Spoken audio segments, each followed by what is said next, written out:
Os quiero comentar dos movimientos espectaculares. Del 8-9 de marzo al 13 de marzo, que es hoy 13 de marzo de 2023, ha habido por lo menos dos movimientos espectaculares en dos activos financieros.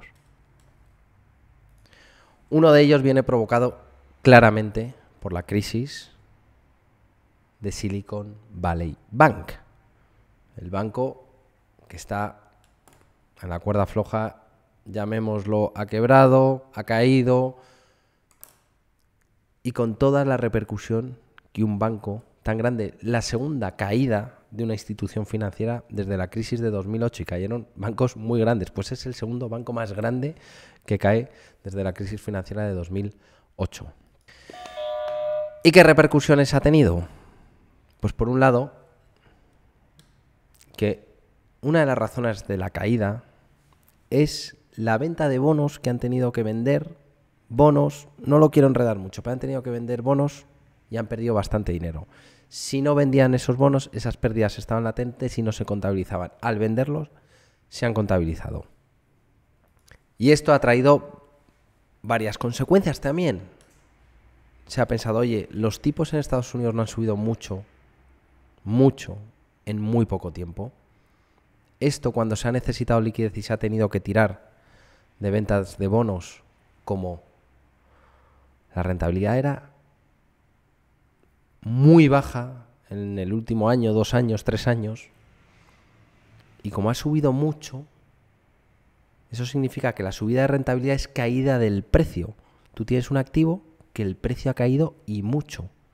En bonos, por ejemplo, el 10 años americano, en 5 años.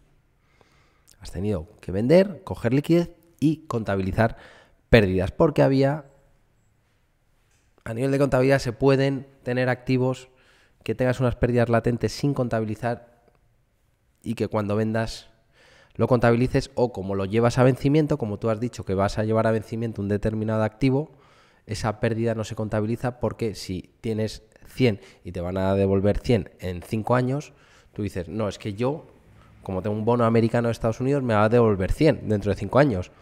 Por lo tanto, mi activo vale 100. Se entiende que la contrapartida es el Estados Unidos, el gobierno, el Estado, y por lo tanto se acepta. Hay otras veces que no, que año a año tienes que contabilizar las pérdidas. En este caso, si dices eso para entendernos, no te hacen contabilizar las pérdidas. ¿Qué pasa? Que si necesitas liquidez y tiras de ello, vendes y pumba, la pérdida automáticamente se contabiliza. Espero haberme explicado. Consecuencia. Ahí la tenéis. Bono americano, el bono a 10 años en Estados Unidos ha caído de manera espectacular en días, en 2-3 sesiones. Del entorno 4, incluso por 4,06 que estaba el 2 de marzo, pero por el entorno del 4, el 8 de marzo, ahí lo vemos, 3,995, a 3,59. 3,59 está ahora mismo, 13 de marzo de 2023, 3,59, cuando estaba por el entorno del 4% hace 2-3 sesiones, 4%, 3,60, por debajo de 3,60. Caída hoy del 3%, el viernes llegó a caer el 5%, incluso más. Esto es una consecuencia muy clara. ¿Va a tener más consecuencias?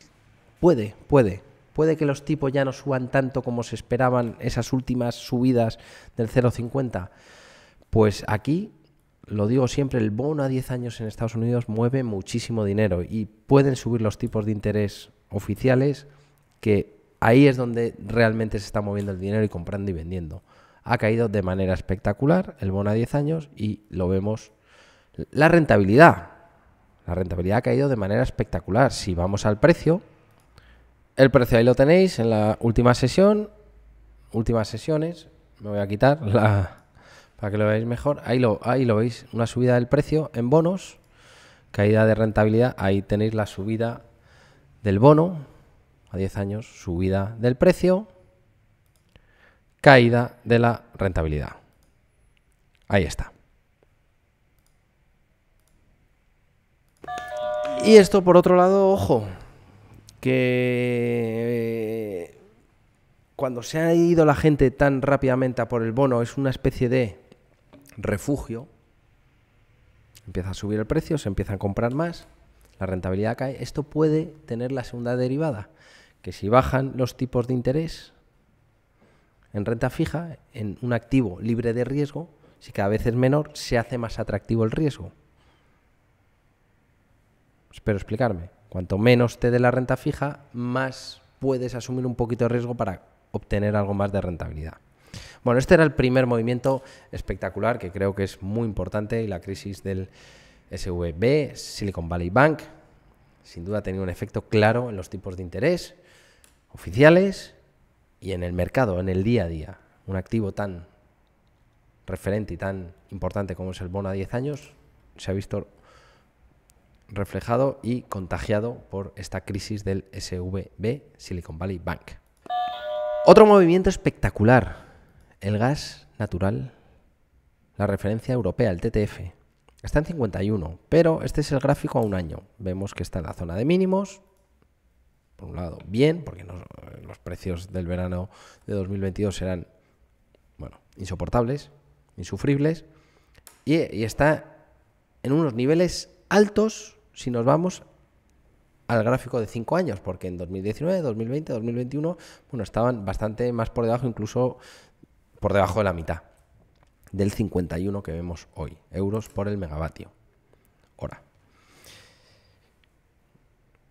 Pero no creo que haya sido por el Silicon Valley Bank, y por favor, si hay alguien que tenga más información, entiendo que la crisis del Silicon Valley Bank no ha afectado al gas natural, tienen otras muchas factores que influyen al gas natural, pero lo importante es que en la última semana, el 8-9 de marzo, estaba por 40, que lo comentamos, 40, 41, y llegó a subir a 54, 53,98 es el cierre, bueno, ahí a las 5 de la tarde, supongo que tocaría el 54, pero tenemos ahí el cierre en esa hora, 53,94. De 54 o de 40, 41 a 54 es un 30% de subida en una sesión. En unas horas sube el gas natural un 30%. ¿Es verdad que ahí vemos que ha caído muchísimo en el último año? Sí, ha caído muchísimo, sobre todo en los últimos 8 o 10 meses.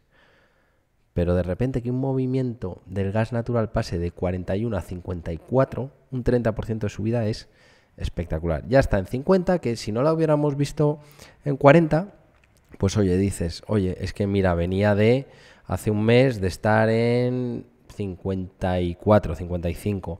Hace 6 meses llegó a estar en 120, 180, 200. Es que es espectacular. En el verano de 2022 ya hemos dicho que llegó a estar por encima de 300 y ahora está en 50. La caída es muy importante. Pero ojo que pasó de 40 a 50 o de 41 a 54 en tan solo una sesión y media.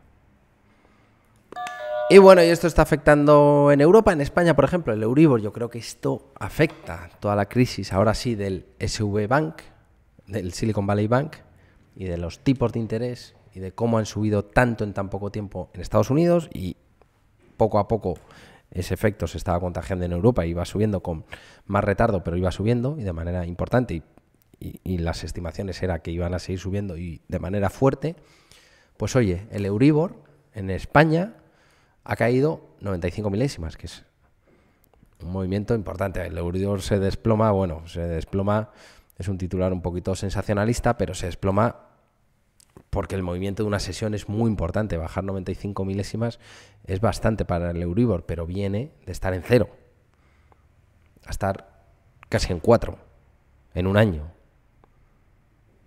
Es un movimiento, iba a decir, complicado, jorobado. Iba a decir otra palabra. Pero bueno, seguimos. Fuerza de ánimo, fans de las microcaps. ¿Quieres desmarcarte? En Udecta te ayudamos a dar el salto. Si eres una pyme y quieres convertirte en una empresa cotizada, si buscas valor en bolsa, solo tienes que tomar una decisión. Desmárcate con Udecta, el valor de ser alternativo. Seguimos. Fuerza de ánimo. Vamos.